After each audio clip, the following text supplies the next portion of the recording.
Kabayan, ano yung masasabi mo dun sa ginawang ordinance ni Isko Moreno na pwede nang mag-CR yung bakla sa CR ng babae? Ano yung Ay, yung magiging Soji reaction mo Bill. dun? Yung Soji Bill ang tatawag yan. Yan yung ordinance na yan. Ibig sabihin yan yung equality sa mga ikatlong kasarian o natawag natin yung third sex, homosexual o LGBTQ. Sila yon. Yeah, isinulong na yan yung Soji Bill sa Congress nun, pero yung pinagtatalunan ayaw pa nila approvean yun eh. Ngayon, ang pinagtataka ko lang nga dito kay Isko, kung bakit niya inaprubahan yung Soji Bill as ordinance sa Manila. So in short, ang ibig sabihin niya, ang lahat ng kabaklaan at ang LGBTQ is pwede nang gumamit din sila, pwede silang umakto na as a babae. 'Di ba? Kasi nga Soji Bill eh. 'Di ba? Lahat ng karapatan nila gagawin nila. So ang ibig mong sabihin, di pwede nang nilang gawin lahat ng gusto nila. In short, pwede na sila maglakad, pwede sila pumunta sa Rizal Park, sa Manila, dyan sa Luneta Park, holding hands sila, may kasama sila mga boyfriend nila, pwede sila maglaplapan, maghalikan, in front of family. So nasa yung tradition, di ba? Parang sa akin, nasira yung tradisyon ng Pilipino, di ba? Yung natural na standard Filipino value. Kasi yun ang importante dun eh. And then papasukan mo ng ganyan. Ngayon makikita ng bata, ngayon tatanungin ka ng anak mo, Nay, pwede pala yung babae sa lalaki halikan sila? Tsaka mag-CR? Oo, mag-CR, tatanong mo. Tatanong yung bata, anong explanation gagawin mo? Ay, wag mong mapunulit, takpan mo na rin mata mo. Hindi ba? Hindi pa tayo ready. Dapat yan yung muna bago kayo kumuha ng ganyan eh. Katulad yung sa CR. O ngayon, bakla, nakabis babae, transgender. O sabihin natin, transgender siya. Pumasok siya kasi meron ng Soji Bill, so hindi siya pwedeng mawala, papasok sa women's comfort room. O. Ngayon, meron ngayon, katulad yan, di ba si Tekla? Di ba? Isipin mo, bakla siya, pero hindi pala, lalaki pala siya tunay. In short, may gumayon sa kanya, pumasok sa banyo, rapist pala. Di ba? Rapist. So di kayo meron siyang hidden camera sa katawan, kunyari nakadamit babae. Tapos kinukunan pala niya kayo. Ngayon, sino ngayon sino ang talo sa pagganong labanan? Siyempre, talo ng babae, di ba? Walang laban. Hindi siya pwede magreklamo. Kasi nga may Soji Bill. May protection eh. May protection eh. Nandyan yun eh. Yun yung mga bagay na dapat pinag-aralan nyo muna bago kayo pumunta sa di ba? Kasi pwede naman pag-aral. Basta kayo, yung masa ng LGBTQ, pinressure ka, umuo ka na. Hindi mo pinag-aralan yung mga consequences na pwedeng mangyari. Pwedeng gamitin yung platform na yan, pwedeng gamitin ng mga sindikato. For instance, ang rapist, magdadamit babae lang. Ngayon, pagdating doon siya na nag-iisang babae, ni-rape niya ngayon. Tinakpan ka ng pampatulog, na-rape siya, hindi niya alam. Kasi babae, kala niya eh. Di ba yan, isa yung pwedeng gamitin platform. Yun eh. Walang iniwan yan sa boy yung natawag na yun sa online. Boy games ba? Yun, di ba? Yung boy lover, yung BL, natawag nila. Di ba, tingnan mo? Pinam-platform doon, sa online sila nagkakilala, di ba? Ngayon, mahirap yun kasi doon sila nagligawan eh. Pero kung lalaki. So, sa madaling salita, hindi ka pabor doon sa ginawa ni Isko? Hindi ako pabor sa ginawa ni Isko na Soji Bill. Sino ba mang madadamay doon sa mga ginawa niyang ganyan na ordinance? Ang babae ng matatalo doon. So, nalalabag na yung women's rights? Especially yung sa natin yung women rights?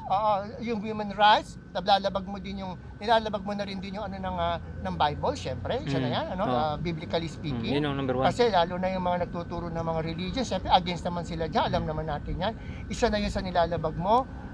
Open-minded. Kasi sa tingin ko, hindi ng open-minded yan eh. Hindi saklaw ng open-minded. Sobrang pagka-open-minded yan Kasi alam kong gumagawa naman yung mga atheist, mga anti-God yung mga yan, walang mga godless yung gumagawa ng ganyan. Walang Diyos. Pwede ka naman maging bakla, di ba? Kaya nga eh, bakit na pinipilit? Bakit kailangan mong ipilit mo yung sarili mo? Pwede mo naman gawin, pwede ka naman maging bakla for your lifetime na nagagawa mo yung gusto mo. Pero ang pinag-uusapan dito, dalawa lang ang gender sa mundo. Yun ng babae at lalaki lang. Ano susunod dyan? Marriage? Male to male marriage ang susunod. Bakit kasi nila ipinipilit na mag-CR doon sa babae? Ano reason? Baka may rason. Ang sabi nila, especially doon, nagpapalit na raw sila ng nagpa-transform na nag-reassignment ng sex ng babae na siya. No! Ang batayan dyan sa hindi, reassignment ka lang naman eh. Lalaki ka pa rin sa sarili mo, hindi yun eh. Hindi pwede. Dapat doon ka sa lalaki kasi male ka pa rin eh. Diyan nagtatalo, dapat yan ang i-discuss nila. Siguro mayroon silang motibo. Yun nga, Bukod doon sa maano nila yung sarili na babae na sila, No? may yung ibang bakla, mayroong motibo doon sa CR na yun. Yun ang sasabi ko, yun ang delikado, yun nakakatakot, tama ka, doon yung nakakatakot, doon yung may motive silang iba. Di ba? So yung tunay talaga na gusto, walang problema, pero disagree pa rin ako. Pero yung iba, na iba yung motibo. Iba yung motibo doon sa loob ng banyong gagawin. Di ba? Kasi ang bakla, pwede mas long na bakla ka pa rin, nandiyan pa rin yung penis mo, lalaki ka pa rin as in, di ba? So, in short, meron ka pa rin sex urge, di ba? Eh kung sumpugin ka sa loob ng banyo, talo ang babae. Ang bawa, nag-away ang babae, tsaka tong bakla. Sino palagi mo mananalo? Kayang bugbugin ng bakla na kasi ang lakas ng bakla, lalaki pa rin. Kasi lalaki ka pa rin. Di ba? DNA speaking, lalaki ka pa rin. Iba yung structure ng buto ng mga lalaki kaysa sa babae. Kaya never, para sa akin, paniniwala, hindi pwedeng mangyari maging babae ang lalaki dahil ang structure ng bone natin magkaiba sa babae. Una-una, hindi ka pwedeng maging babae dahil wala kang reproductive system. Hindi ka pwedeng manganak. Di ba? As pareho din sa tomboy. Ang tomboy hindi pwede kasi kahit tanggalin mo yung suso mo, may regla ka pa rin, re-reglahin ka pa rin monthly. O how come, masasabi mo lalaki ka, nasa ng penis mo? Pabubuntis mo ba ang babae? Katulad ni Charis, di ba, Jake Saros, kaya mong buntisin. Ang bakla, mabubuntis ka ba? Pag ikaw nabuntis, di ba maniniwala ko naging babae ka kung kaya nang lagyan ng womb yung uterus yung katawan mo.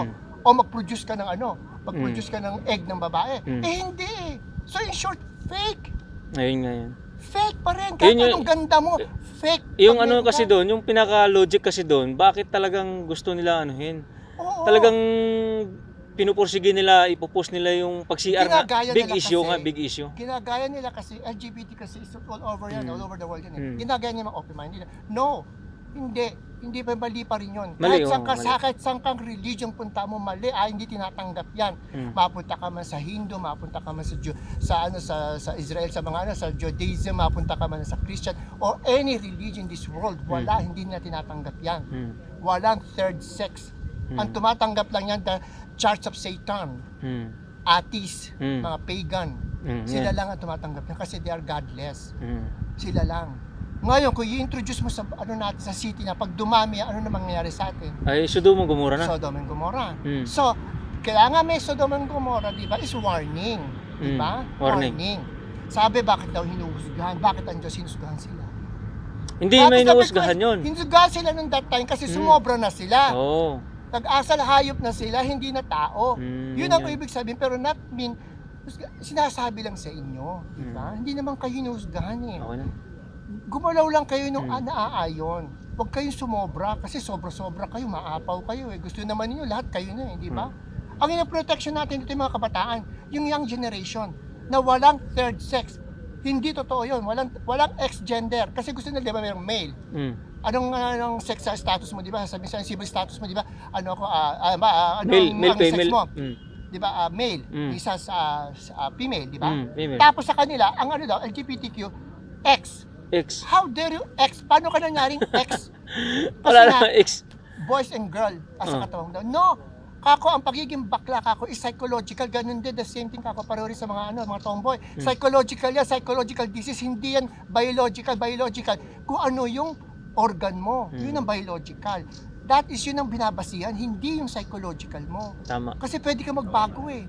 Diba? Kaya sana intindihin niyo yun, mga ka-friend, sana paliwanag lang naman yun sa amin, hindi maganda ang Soji Bill. Kasi maraming mangyayari dito. So, against ka? Against ako kay against ka kay Isko. Negative yan. Marami masisira.